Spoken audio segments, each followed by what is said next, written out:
لیکن بکس کے مطابق ایک آخری سوال ہے کہ وہ کہتے ہیں کہ ان کا جو ظہور ہوگا وہ مدینہ سے ہوگا. یہ خیال ہے. اچھا خیال ہے. اب یہ بتائیں کہ جو قوم ایک دفعہ ایک نعمت کو رد کر دے خدا دوبارہ اس کو دیا کرتا ہے؟ اربوں نہیں، دنیا مل رہی ہے نا، دنیا مل رہی ہے. دنیا تو عیسائیوں کو تھوڑی ملی ہوئی ہے، پھر عیسائی کو نہ ہو جائے آدمی. اس سے بہت زیادہ ملی ہوئی ہے. ان کی دولت بھی عیسائی کھا رہا ہے اصل میں.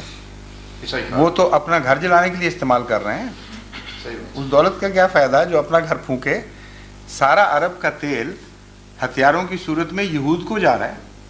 ابھی آپ نے جو اسکینڈل دیکھی نہیں، میں تو پہلے سے یہ اعلان کرتا پھر ہوں جگہ جگہ یورپ میں جہاں کانفرنسز میں یہی کہہ رہا تھا کہ عرب اپنا سارا پیسہ یہودی کو دے رہا ہے اس سے آبسولوٹ ہتھیار خرید کے. 100% تجارت اس وقت ہتھیار کی یہود کے ہاتھ میں ہے. جو امریکہ سے ڈائریکٹ خریدیں، اگر وہ $100 کی ملتی ہے چیز تو یہود کی معرفت $500 میں مل رہی ہے ان کو. اور وہ سارا روپیہ آئل کا وہاں پہنچ رہا ہے، وہ اپنی ڈیولپمنٹ لگا رہے ہیں. اور یہ ہتھیار لے کر ایرانی عرب کو، عرب ایرانی کو مار رہے ہیں یا ایک دوسرے کو. What's this? یہ اللہ کا فضل تو نہیں ہے. اس لیے واقعہ یہ ہے کہ حقیقتاً اگر ایک نعمت کا انکار کیا جائے تو خدا اس قوم سے لے کر دوسری قوم کو دیا کرتا ہے. یہ قانون قدرت ہے جس میں آپ تبدیلی نہیں دیکھیں گے. عربوں پر دنیا کی سب سے بڑی نعمت نازل ہوئی، یعنی حضرت محمد مصطفیٰ صلی اللہ علیہ وسلم. اور اس وقت آپ عرب دنیا کو دیکھ لیں، یہ ریجیکٹ کر چکے ہیں اپنے کردار سے، اپنے عمل سے. ان کا حال بہت ظالمانہ طور پر ایک دوسرے کا گلا کاٹ رہے ہیں، کچھ ڈائریکشن نہیں باقی رہی. اس لیے یہ خیال کہ دوبارہ پھر عربوں میں آئے، یہ ویسے ہی غلط ہے. پھر اللہ کی نعمت کو، رحمت کو کون کسی جگہ باندھ سکتا ہے؟ پھر بخاری کی حدیث میں، اب میرے پاس وقت تھوڑا ہے چونکہ میں بھی عرض کرتا ہوں. بخاری کی حدیث ہے جس میں رسول اللہ صلی اللہ علیہ وسلم نے سورہ جمعہ کی آیات کی تفسیر کرتے وقت آئندہ آنے والے کے متعلق یہ جواب دیا، سمجھانے کے لیے وہ کون ہوگا، کن میں سے ہوگا. حضرت سلمان فارسی رسول اللہ صلی اللہ علیہ وسلم کے پاس بیٹھے ہوئے تھے. آپ اصل حدیث بعد میں ان کو دکھا دینا. ان کے کندھے پر ہاتھ رکھا اور فرمایا لو کان الایمان عند ثریا لنالہ رجل من ہؤلاء. اگر ایمان ثریا ستاروں پر بھی پہنچ گیا تو وہاں سے ان لوگوں میں سے ہوگا جو واپس لے کے آئے گا، ان لوگوں میں سے ہوں گے جو لوگ واپس لے کے آئیں گے. اب سارے وہاں عرب بیٹھے ہوئے تھے، ہاتھ رکھنے کے لیے کندھا سلمان کے سوا کسی کا نہیں ملا.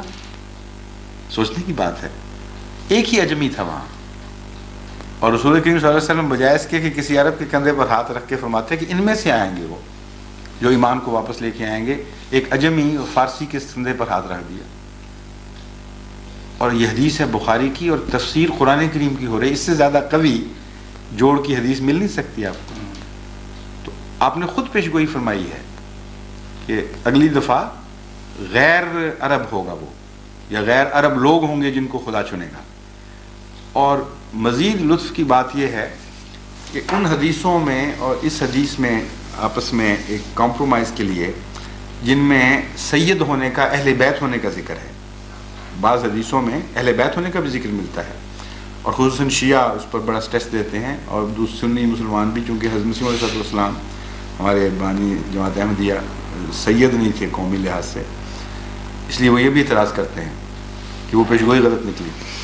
لیکن وہی شخص حضرت سلمان ایک شخص ہیں جن کے متعلق تمام سنی اور شیعہ علماء ماننے پر مجبور ہیں کہ وہ اہل بیت تھے. اس لیے کہ جنگ احزاب کے موقع پر آپ نے حضرت سلمان کو اپنی طرف بلایا، اہل بیت میں کھڑا کیا اور فرمایا سلمان و منا اہل البیت، سلمان ہمارا ہے، اہل بیت میں سے ہے.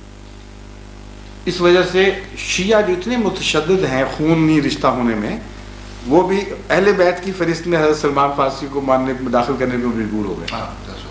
اور یہ وہی شخص ہے جس کے متعلق فرمایا کہ ان میں سے ہوگا. تو اہل بیت ہونا بھی بتا دیا کہ روحانی اہل بیت مراد ہے، وہ جسمانی تو نہیں تھے نا، روحانی تھے نا اہل بیت. تو اور کسی کے متعلق کیوں نہیں فرمایا؟ اتنی لاجک ہے اسلام میں اور حدیثوں کے اندر، اتنا ایک آرڈر ہے کہ حیرت انگیز بات ہے. سوائے حضرت سلمان فارسی کے کسی کے متعلق رسول اللہ صلی اللہ علیہ وسلم نے نہیں فرمایا کہ یہ اہل بیت میں سے ہے. اپنے خونی رشتے کے علاوہ. اور سوائے سلمان فارسی کے کسی اور کے متعلق یہ نہیں فرمایا کہ مستقبل میں جو میرا جس روحانی نزول ہوگا وہ ان لوگوں میں سے ہوگا. Can't you see an internal logic? صحیح اب اجازت ہے کیا کرنا. غلام نبی صاحب سے انہوں نے بھی ہمارے ساتھ آنا تھا. میرا فنکشن ہے اسلام آباد.